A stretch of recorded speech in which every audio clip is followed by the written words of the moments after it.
여러분 안녕하세요. 대한피부과학회 TV MC 김현숙입니다. 이번 주제는 바로 모발입니다.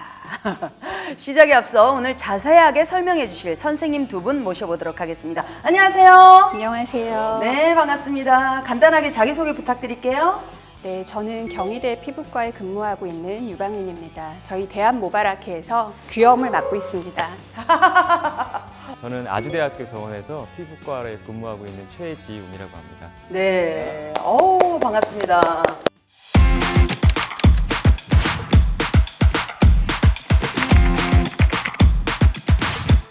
모발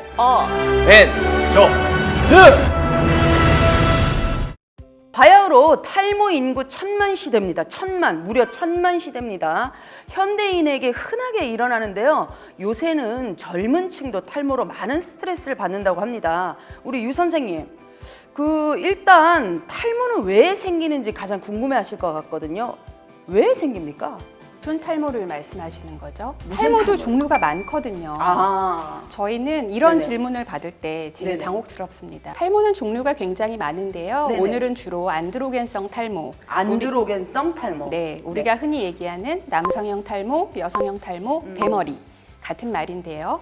안드로겐성 탈모의 원인을 말씀드리겠습니다. 네네. 유전적인 인자와 남성 호르몬인 안드로겐 이 두 가지가 작용한다고 생각하면 되겠고요. 네. 흔히 환자분들 오시면 가족력 없어요. 저희 집에 대머리 없어요. 이렇게 그렇죠. 보통 얘기하시는데 가족력이 영향을 많이 끼친다고 생각들을 하시더라고요. 그렇죠. 근데 그거는 탈모의 기준이 첫째 잘못돼서 그래요. 우리가 노화가 오면 머리가 주는 것이 당연하다고 생각하지만 네네. 반드시 그런 것은 아니고 네네. 어느 정도 유지가 돼야 정상이기 때문에 이제 탈모의 기준을 잘 모르셔서 그렇고 또 하나는 이제 우리가 먼 친척이나 할아버지 할머니 때까지는 잘 모르니까 그렇죠. 네, 그래서 대부분 이제 가족력이 있고요. 두 번째는 사춘기 이후에 나오는 안드로겐이라고 하는 남성 호르몬이 작용하면 유전적인 소인이 있는 사람의 앞머리나 윗머리 쪽의 머리가 점점 가늘고 짧아지게 됩니다. 그래서 안드로겐성 탈모의 원인은 유전과 남성 호르몬이 작용한다. 이렇게 생각하면 되겠습니다.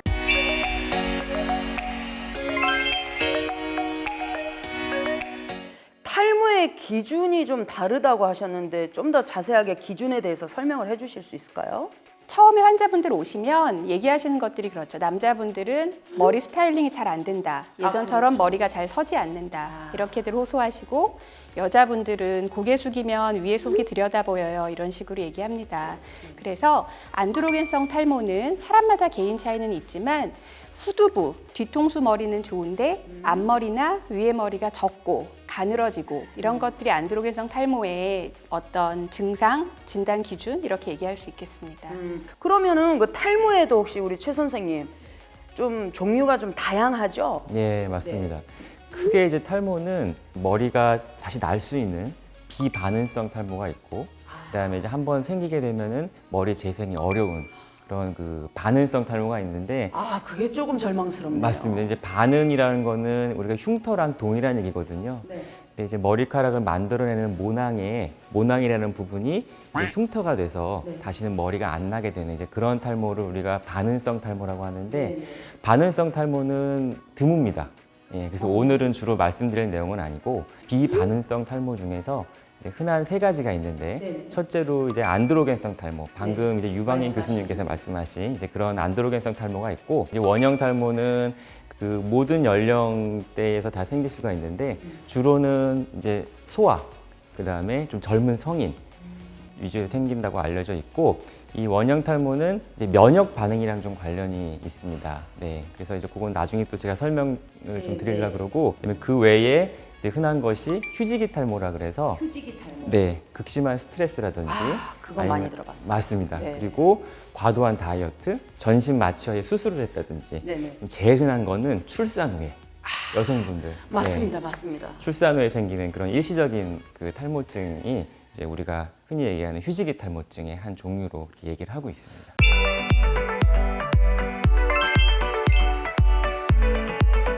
그렇다면은 우리 최 선생님, 모발이 가늘어진다고 아까도 말씀하셨잖아요. 우리 유 선생님도 그러셨고, 가늘어지면은 무조건 탈모라고 좀 의심을 해야 되는 건가요? 사람이 태어날 때 한 10만 개 정도 이제 모낭, 아까 말씀드렸던 머리카락을 만드는 곳, 모낭을 갖고 태어나는데 이 모낭의 수는 태어나서부터 이제 일생에 걸쳐서 수가 거의 일정하게 유지가 되거든요. 그리고 이 모낭의 수는 사람마다 큰 차이는 없어요. 예, 근데 모낭뿐만 아니라 이제 모낭에서 만들어내는 그 머리카락의 굵기는 개인차가 좀 있습니다. 예, 그렇죠. 그래서 어릴 때부터 좀 머리카락이 가늘게 나는 분들도 있고 하기 때문에 단순히 뭐 머리카락의 굵기가 가늘다고 해서 탈모라고 보기는 좀 어렵고요. 우리가 이제 그 뒤통수, 이 뒤통수에 있는 그 모발의 굵기를 비교했을 때 이 앞쪽 부분이냐 아니면 이제 이마선 쪽에 있는 이 모발의 굵기가 뒤통수보다 가늘 경우에는 이제 탈모를 좀 의심해 볼 수가 있겠습니다. 원래는 조금 모발이 굵은 상태였는데 점점 얇아진다거나 요럴 때인가요? 그렇죠. 특히 이제 이 앞쪽 머리, 그 정수리 부분의 머리카락의 굵기가 뒤쪽보다 가늘 때, 뒤쪽보다 가늘어질 때. 네, 그때는 좀 의심을 해볼 수가 있죠. 그때는 좀 의심을 해볼 네, 필요가 네, 있다. 네. 하지만 100%는 아닌 거죠. 그렇죠. 이제 그런 거는 또 좀 정밀하게 또 뭐 검사를 좀 해보고 전문의와 상담을 통해서. 맞습니다. 네. 그렇군요. 네.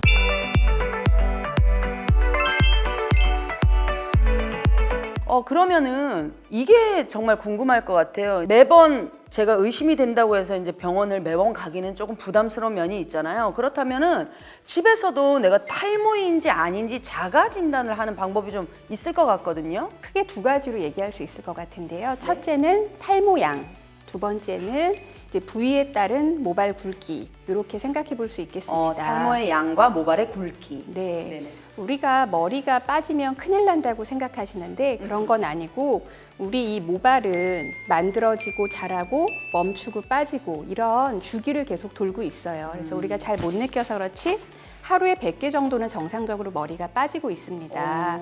어느 날 갑자기 샴푸하는데 머리가 100개 이상 많이 빠진다거나 네네. 뭐 이렇게 쓸기만 해도 머리가 많이 빠진다거나 이렇게 탈모량이 갑자기 많아졌을 때는 원형 탈모나 뭐 급격한 휴지기 탈모 이런 것들을 의심할 수 있겠고요. 네. 다음은 이제 부위별 모발 굵기인데요. 네. 좀 전에도 얘기했지만 뒤통수에 비해서 앞이나 위의 머리가 확연히 가늘다, 속이 들여다 보인다 이럴 경우에도 탈모를 좀 의심할 수가 있겠습니다.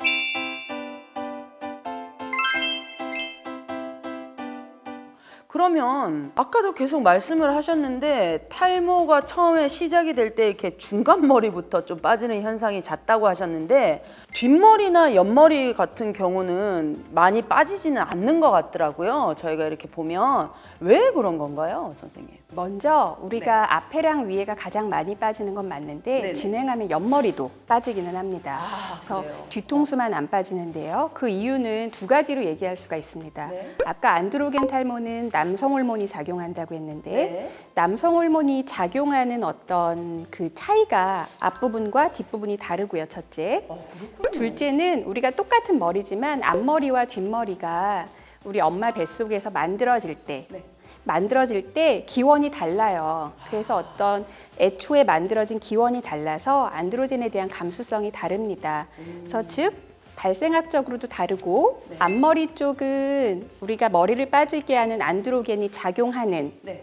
그 어떤 수용체 그게 좀 더 많고 민감하고 뒤통수는 안드로겐이 작용할 수 있는 수용체도 적고 민감성도 떨어지고 이런 부위 해부학적인 차이 때문에 뒤통수는 머리가 안 빠지고 주로 앞에나 위에만 빠지게 되고요. 옆에도 진행하면 좀 빠질 수는 있습니다. 아니 우리가 머리가 하나인데 그 안에서도 굉장히 그 디테일하게 부위가 나눠지는 게 정말 사람의 인체가 진짜 신기한 것 같아요. 예.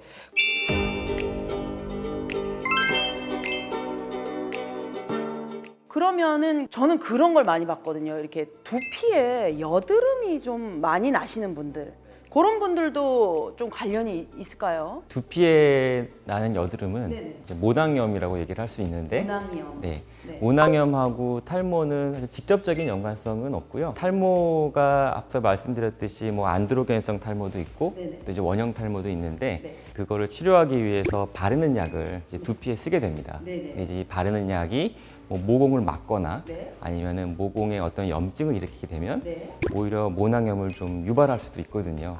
그런 경우는 일시적이기 때문에 대개는 좋아지고 다만 이제 심한 모낭염이 생길 수가 있어요. 이제 그런 경우는 이제 머리카락을 만들어내는 모낭이 완전히 망가지기 때문에 다시 머리카락이 나지 못하고 이제 탈모가 생길 수 있는데 대표적으로 이제 독발성 모낭염이라 그래서 아까 제가 처음에 말씀드렸던 이제 독발성 모낭염은 그 반응성 탈모입니다. 그래서 한번 생기게 되면은 다시 모발이 재생이 안 되고 이제 드물기 때문에 사실 크게 걱정하실 건 없고 이런 모낭염이 잘 낫지 않고 오래 지속될 경우에는 피부과 선생님을 한번 좀 보는 것을 이제 권장을 드리고 이제 그럴 경우에는 치료가 필요할 수가 있습니다. 맞습니다.